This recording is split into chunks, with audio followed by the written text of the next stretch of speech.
What's your favourite Spice Girls song? It's just that one. I vowed never to sing on national TV. Yeah. This is the only show that you can really get a tune out of me, Rich. I have no singing voice, Karen. None at all? None. So it's just up here on the left. Awesome. Nice work.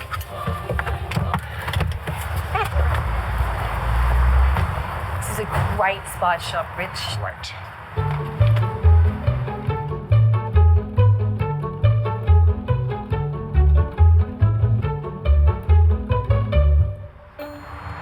God, smell that.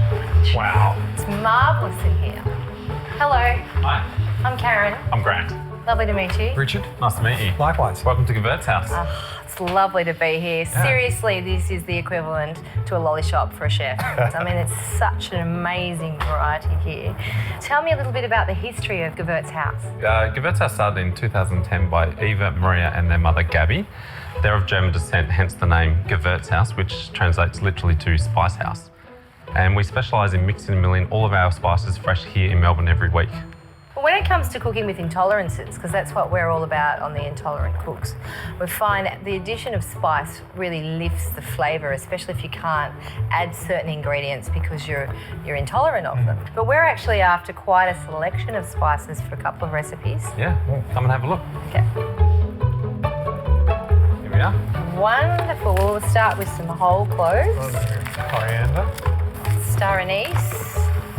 One of my favourite spice, cardamom. Well, thanks, Grant. It's been a fabulous spice journey. Thank you. We'll see you again soon. See you soon. Rich, this cut of beef takes on spices so beautifully. Look, I love oxtail, and when I see it on a menu at a restaurant, I know that it's going to be beautiful, soft, gelatinous, but cooking it for me, it's a little bit of a labour of love. With a few simple steps that I'll show you, Rich, you can do oxtail easily at home. But if you are going to do it, you will need to do a larger batch because it is a long, slow braise, but you will be rewarded with the most delicious dish. So starting off, I've got nearly 2 kilo of oxtail here. Rich, grab that pot and we'll lower the oxtail in and then pop it on the stove and bring it up to simmer Okay, for so 20 we'll pop minutes. that on. Okay. In the meantime, we're going to fast forward a little bit and make a dressing that's going on the oxtail at the very end of cooking. It's a nook chum. So a couple of cloves of garlic and some chilli. We'll smash them up. A little bit of salt. Yes.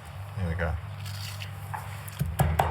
So grinding up the garlic and the chilli. I've got 100 mils of water in here, Rich. We're going to scrape that out and pop it in. Here we are. Along with some fish sauce. Okay.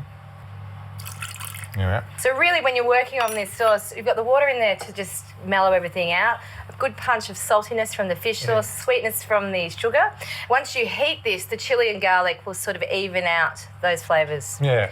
So Rich, after 20 minutes, we'll lift the oxtail from the pot. Okay. Got your little trivet there. Thank you. Rich, lifting the oxtail pieces, you can see they've changed quite a bit.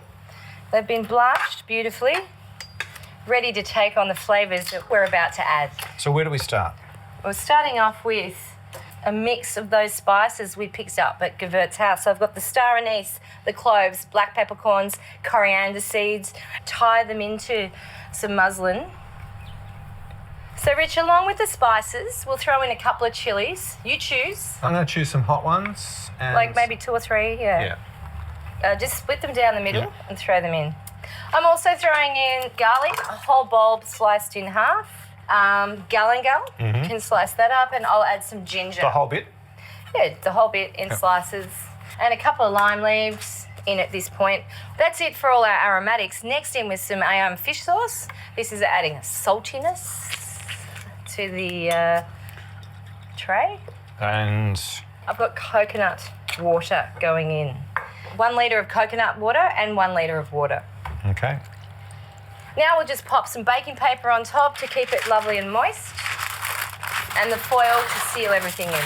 This would now go into a preheated oven at 170 degrees and braise for 2.5 hours or until the meat is just starting to fall off the bone. Nice. But I do have a surprise for you. I have got one that I did earlier that should be ready. Ooh, can you just pop that trivet down Yep. for me? And close the oven. And close the oven. Okay. You ready? I am. I'm hungry. Well, as you can see, Whoa. oh, look at that. Brilliant. Yeah. I'm just going to lift a few pieces out. And we're going to siphon some of the liquid from the tray and then pop the oxtail back in the oven just to brown the meat a little bit. And then in the meantime, reduce the liquid down because that is where so much flavour lies absolutely. to make our dressing. So you're looking for about... Most of the liquid. We just want to leave like a centimetre in the bottom of the roasting tray. We'll just put these pieces back in, bump the temperature up to 200 and leave it for about 20 minutes. So while you do that, I'm going to put this on the stove. Exactly, Rich. We're going to reduce that right down by 2/3. It's all action. It's all go. Would you mind opening the oven for me?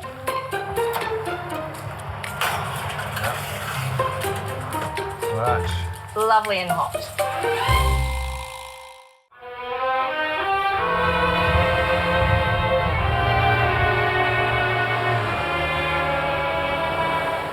Rich, you can smell the oxtail browning.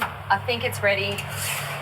And you can see what a difference it makes when you put it back in the oven without the liquid. It gives the meat a chance to caramelise. So we're just going to let that cool slightly. Let's get some fresh lime juice into our nook chum. Okay. And I'm going to throw a few lime leaves into the braising liquid that we're reducing right down. That's going to be a sauce for the oxtail as well as the nook chum. Okay. We'll also need to pick some fresh herbs. I've got some Vietnamese mint, coriander, and Thai basil. There you go, Karen. What we're going to do is plate the oxtail. I suppose the most important step to take on board when it comes to braising an oxtail, there's 2 steps. The first, cooking process, and the second one is to make sure you leave it in the oven long enough for the meat to be falling off the bone. So what we've got here is the braising liquid reduced right down by 2/3, a few fresh lime leaves dropped in at just at the end there. I'm just going to pour half of that over the actual oxtail and then we can plate up. Rich, so I'm thinking some noodles on a plate, Yep. bean shoots, Bean shoots. and the fresh herbs. Then you pick a prime piece of oxtail. I think also, Rich, we can't forget about the nook chum, No. and wouldn't be quite the same without some peanuts. Spice braised oxtail and rice noodle salad. Before I start, I'm going to say thank you, Karen, for cooking this labour of love. Thank you. No, thank you, Rich. We did it together, and I think the labour of love of this dish is well and truly worth it. More chilli, I think, though. More chilli, coming right up.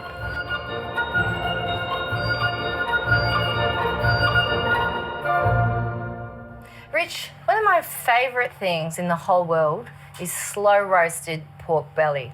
It's not that hard to do.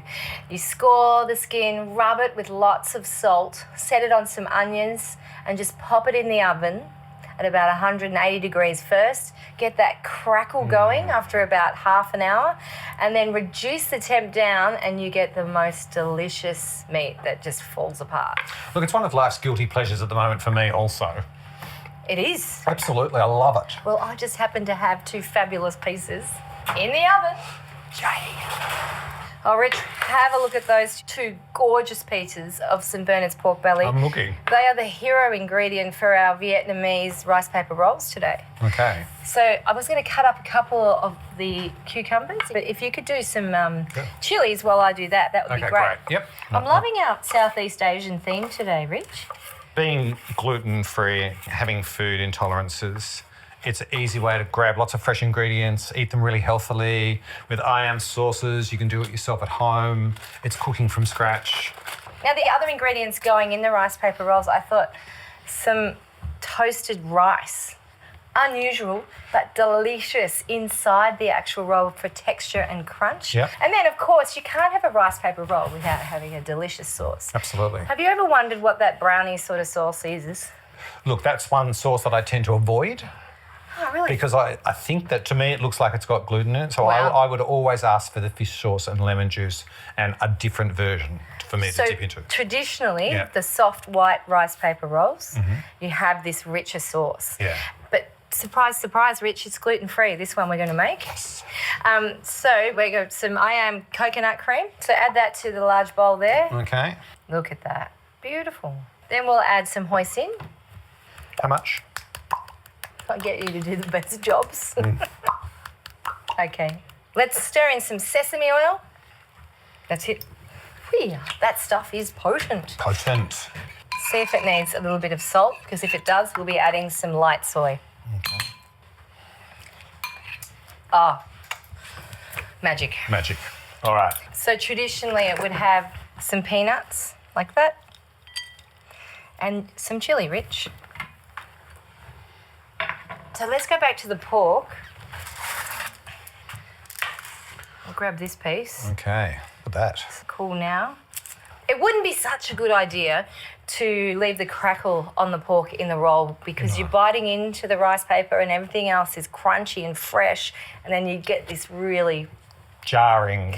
crispy crispiness. and delicious but hard to eat. So the best idea is to take the crackle off in one big sheet, just manoeuvring your knife carefully, leaving as much fat on the pork as possible, Yep. and we'll end up with a crispy, salty tile Delicious style. of pork belly crackle. Look at that.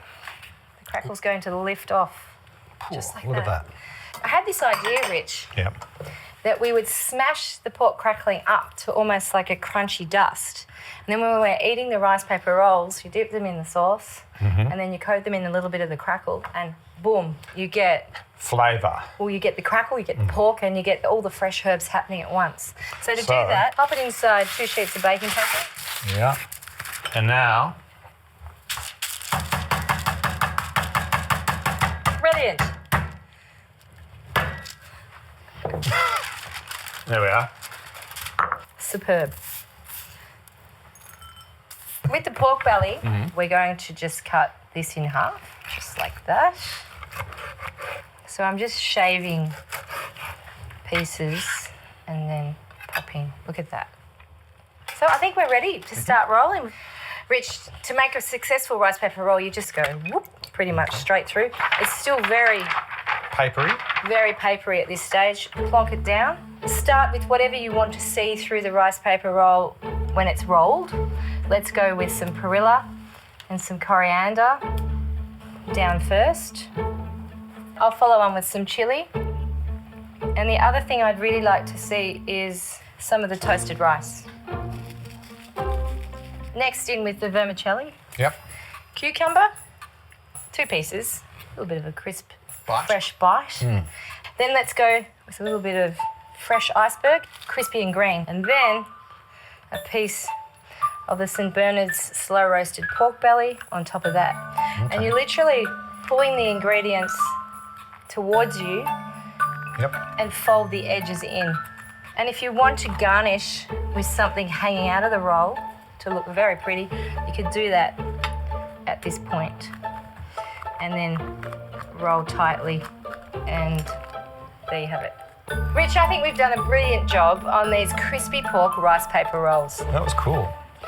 There's so many alternatives to fill a rice paper roll, but I think doing it with a slow roasted pork belly is definitely one of the best. I agree. Bloody good.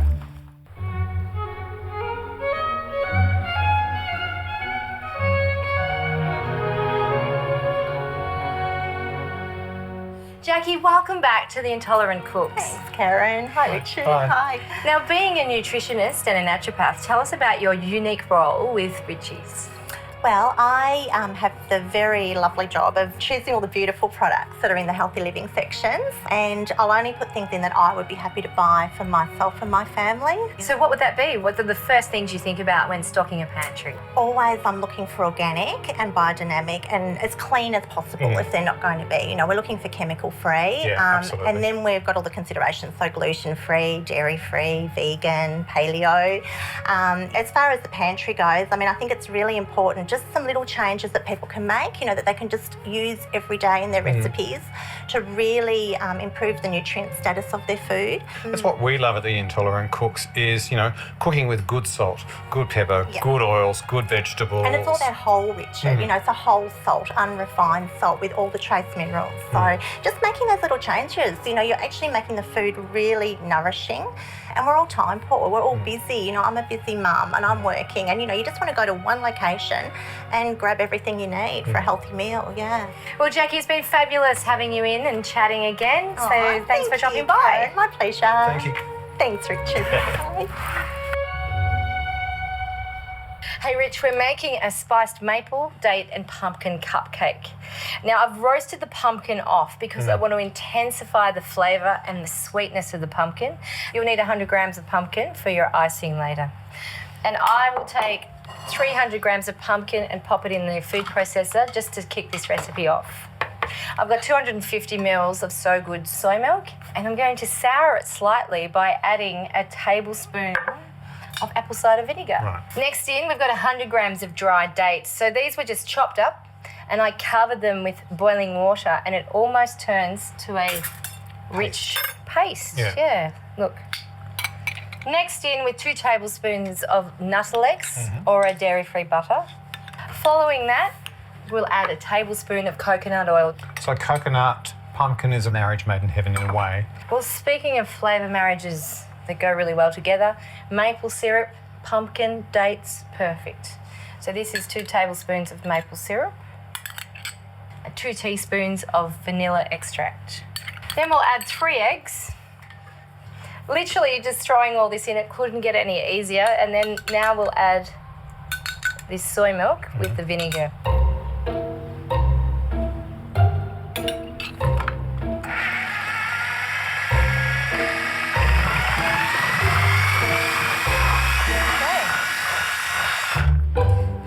So this is all our wet ingredients in here, Rich. So let's move on to the dry ingredients. This would be some brown teff flour. Fabulous to pop into a cupcake. Yep.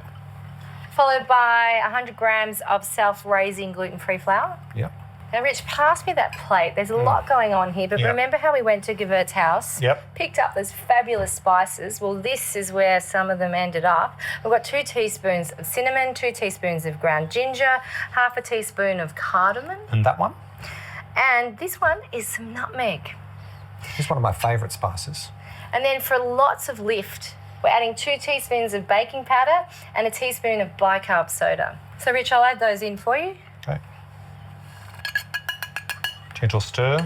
Okay, so let's drop the dry into this wet mix. Lid back on. And then we'll blitz again, Rich. While this is happening, would you mind putting some of those papers into our moulds so we can get ready to spoon the mix in? Okay. Okay, Rich, let's just ladle this mix in, just we go. like that.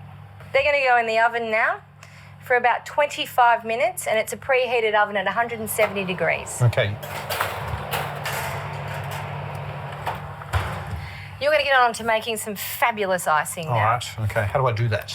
Starting with 150 grams of soaked cashews, 2.5 tablespoons of coconut cream, Okay. and the pumpkin. Straight in, please. And we'll sweeten it up with a little bit of maple syrup, maybe a tablespoon or so, Rich. Okay. And that magic touch, pinch of salt. Okay. So, blitzy, apparently. It's a very technical term. Okay.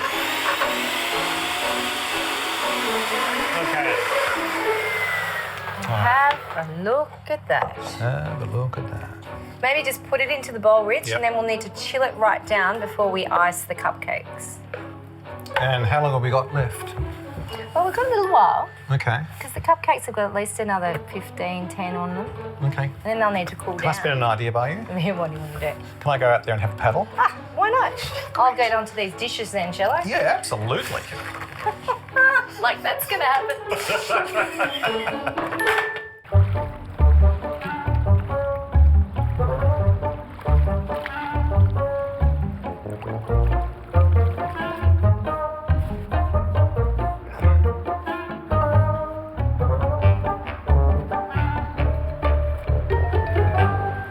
Well, 25 minutes later, and these cupcakes are looking brilliant. I reckon they look awesome, Karen. Oh, awesome. The water was great. You missed out. I was thinking of something smaller to ice the cupcakes with, but I love sure, icing. we could give that a go. All right, come on. Listen, we'll let these cool down. Yeah. So the coconut cream is like firmed up. Let's have a look, Rich. See how it goes. The consistency's perfect. See what I mean? It is really like a buttercream, but there's absolutely no butter or icing sugar or egg white in it. So to decorate these cakes, I've got some scorched cashew nuts. I've also got some toasted coconut flakes. Okay. Rich. Lashings of this coconut cream pumpkin cashew icing. You toasted nuts. Scattering of the toasted scorched cashews. Some toasted flaked coconut. And then if you really wanted to take this another step higher, just with a little bit of decadence or luxury, you could add a pinch of salt and a drizzle of maple syrup. You do it. Well, there you have it, Rich. A perfect cupcake for the gluten intolerant, the lactose intolerant, and it's dairy-free. Spiced maple, date, and pumpkin cupcakes. It's a perfect date. Let's go for a wander. Hang on. Oh, are you grabbing the icing? Yeah, it's the only thing I can eat, Karen. Oh, Rich, this way. Okay. Did you get a bigger spoon? Could you get a smaller muffin? It's not a muffin, it's a cupcake. It's a muffin. Look at this view. Couldn't find a better view to sit and eat my cupcake. Let's have a go. Oh, Rich, that's the biggest spoonful.